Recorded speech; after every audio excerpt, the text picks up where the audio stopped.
Considering that atheism cannot possibly have any sense of absolute morality, would it not then be an irrational leap of faith, which atheists themselves so harshly condemn, for an atheist to decide between right and wrong?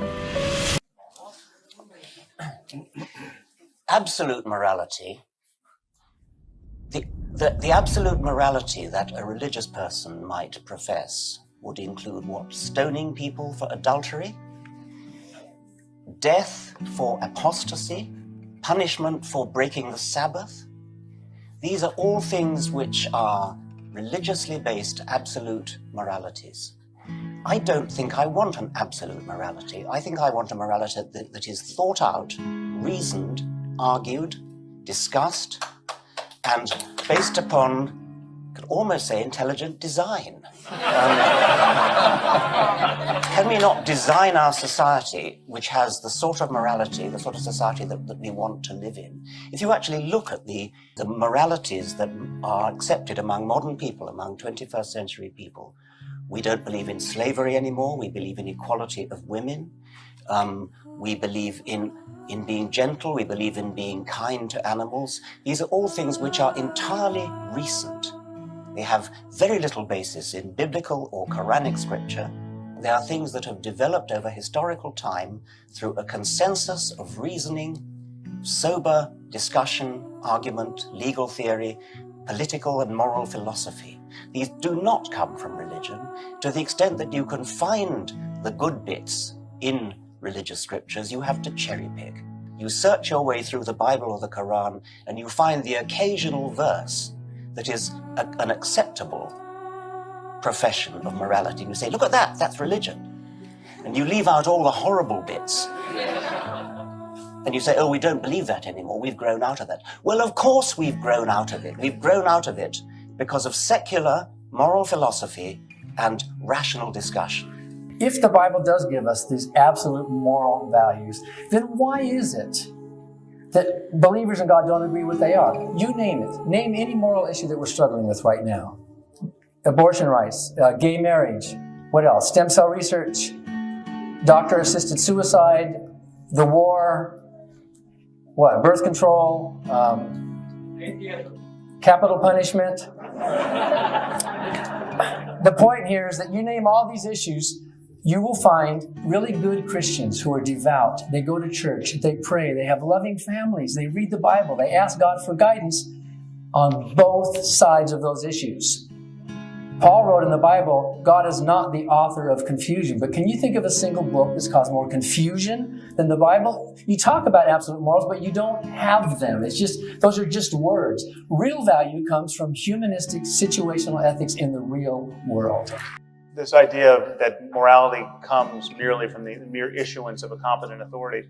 One of the features of psychopathy is an inability to distinguish true moral precepts that relate to the well-being of people and things that merely issue from a competent authority. So if you ask children sitting in a classroom, is it okay to drink a soda in class if the teacher gives you permission? Most of them will say yes. If you ask them, is it okay to punch your neighbor in the face if the teacher gives you permission? They immediately recognize the distinction between a moral infraction and a mere conventional rule. And this is very young children. But children at risk for psychopathy don't. Children at risk for psychopathy think that rules are just given by an authority. So if the teacher tells you can punch a child in the face, you can punch a child in the face. This is, again, I'm not accusing religious people in general of being psychopaths, but there's a psychopathic core to this moral worldview. This divine command theory that Dr. Craig is advocating suggests that if God only tells you to sacrifice your firstborn son, it is good to do it. That's where goodness comes from. And so you got people waking up in trailer parks all over America, suffering some form of mental illness that's destabilized them and made them vulnerable to this way of thinking. And there are people who kill their children thinking they're Abraham who just didn't get interrupted by an angel. This is the kind of morality that you get out of a divine command theory that, again, offers no retort to the jihadist other than, sorry, Buster, you happen to have the wrong God. Now, it's widely believed that there are two quantities in this universe. There are facts on the one hand, and of course science can give us our most rigorous discussion of these. But then there are values, which many people like Dr. Craig think science can't touch. Okay, questions of meaning and morality and what life is good for. Now, of course, everyone thinks that science can help us get what we value, okay, but it can never tell us what we ought to value. Okay, and therefore it cannot, in principle, be applied to the most important questions in human life. Questions like how we should raise our children, or what constitutes a good life. Now, it's thought, from the point of view of science, and Dr. Craig just gave voice to this opinion, that when we look at the universe, all we see are patterns of events. Just one thing follows another. Okay, and there's no corner of the universe that declares certain of its events to be good or evil, or right or wrong. Apart from us, I mean, our minds, we declare certain events to be better than others. But in doing that, it seems that we're merely projecting our own preferences and desires onto a reality that is intrinsically value-free.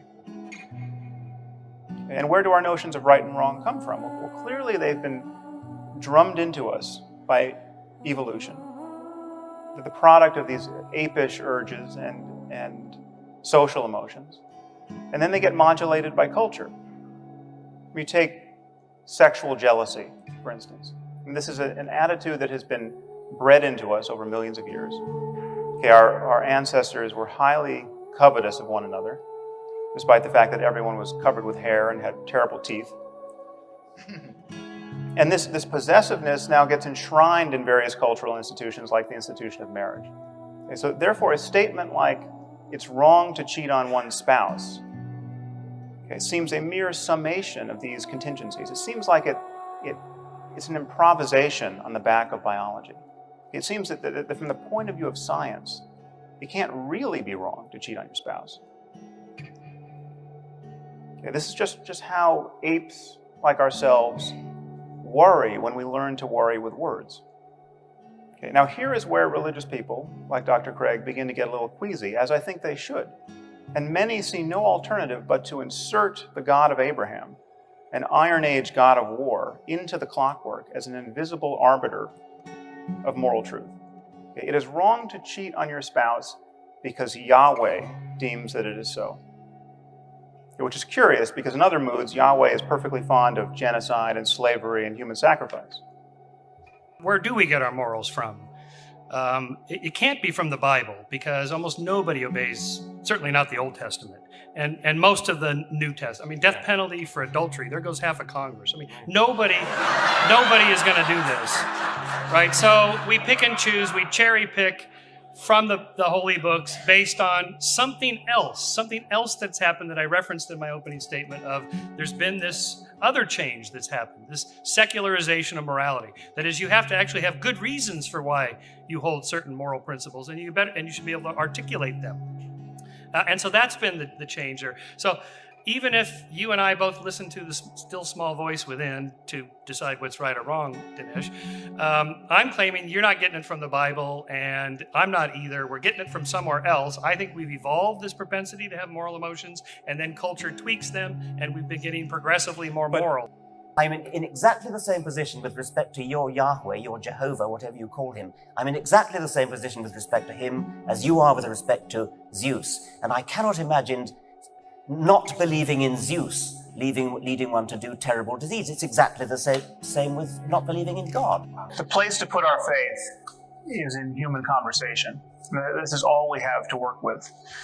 And the choice is to have a truly modern 21st century conversation, availing ourselves of all of the tools and all of the wealth of human effort that is our legacy.